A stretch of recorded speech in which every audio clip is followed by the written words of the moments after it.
In summary, a few other important 5 Series features are, and this is a minor thing, but it means a great deal about how the boat feels when you're at sea aboard the boat.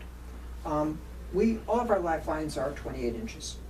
The difference between a 28-inch lifeline and a standard 24-inch lifeline, which is almost universal across every other builder, the 24-inch lifelines, means being able to stand erect and hold on to a lifeline, or having to bend over and hold on to a lifeline. And if you're making your way forward in the weather deck in any kind of seaway, being able to stand erect and have sure footing is a very important thing. Also, we have a solid stainless steel lifelines all the way up past the fashion bulkhead, which is the end bulkhead of the main cabin. So when you're exiting the cockpit on any of the 5 Series boats, you step over the coaming, you reach over for a solid stainless steel lifeline, not a piece of wire.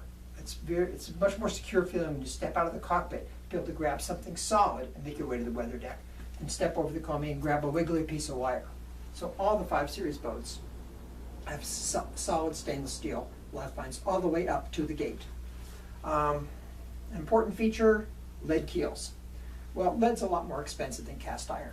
Cast iron is somewhere between a nickel and 15 cents a pound. Lead is about $2.50 a pound.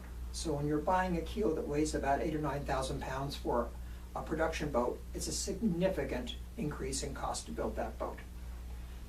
But we believe in lead keels, and we want to hold that out as one of the strong 5 Series features. Lead keels are important for one obvious reason: far less maintenance. It doesn't matter what you coat a cast iron keel with.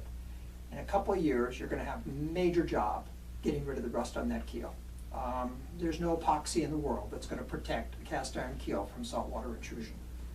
The other, and not quite as obvious, but I think more important feature for lead keels is safety.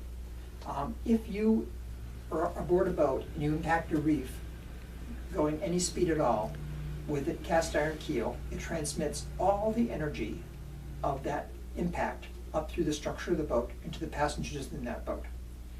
If you have a lead keel, lead is somewhat malleable.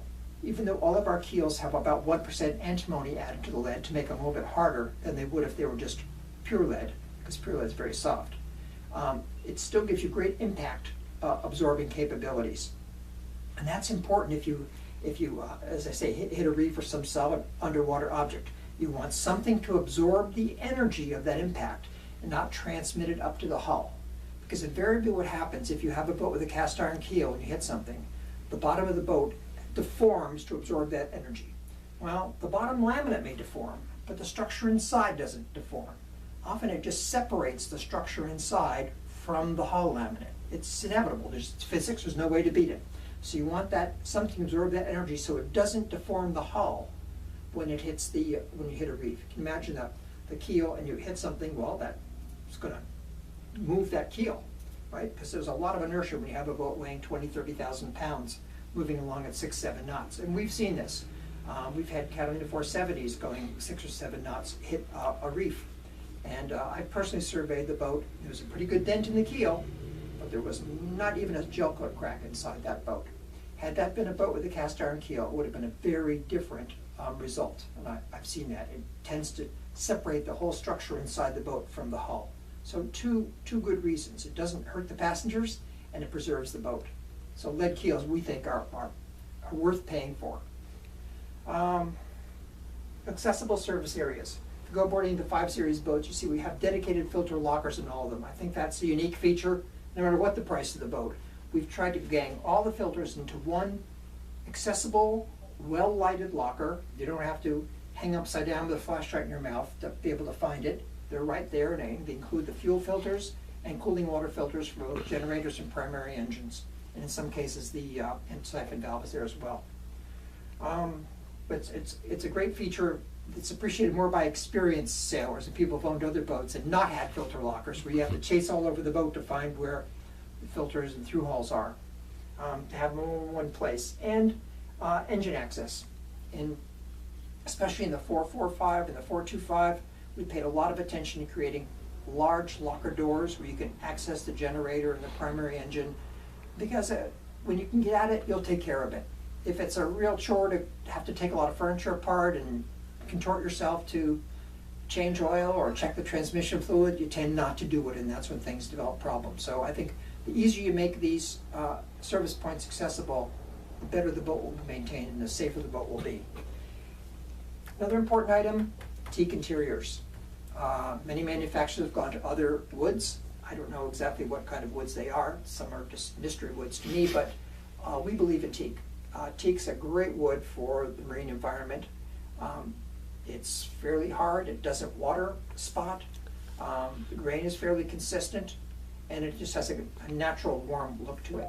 All of our interiors, you'll notice, have what we call high abrasion areas, meaning all the fiddles, all the doors, or frames and jambs are solid teak. They're not plywood veneered, they're solid teak, 4/4 teak.